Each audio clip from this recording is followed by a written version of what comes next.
এইভাবে গেঁথে নেব পটলগুলো। যাদের ঘরে এই স্টিকগুলো নেই তারা রুটি সেকার এই নেটগুলো রেখে এর ওপরে ডাইরেক্ট পটলগুলো দিয়ে যেভাবে আমরা বেগুন পোড়াই ওইভাবেই পুড়িয়ে নিতে পারবে। আর আমি এখানে এই স্টিকগুলো দুটো দিয়ে দিলাম, পটল গাঁথা স্টিক দিয়ে এপিট ওপিট করে ঘুরিয়ে ঘুরিয়ে পুড়িয়ে নেব। আর এটা আমি হাই ফ্লেমেই কিন্তু পুড়িয়ে নিচ্ছি।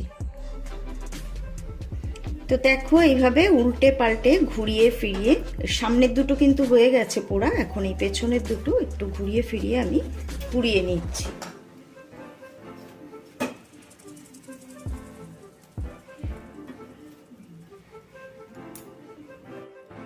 তো দেখতেই পাচ্ছ পটলগুলো পোড়ানো হয়ে গেছে আর আমি এইভাবে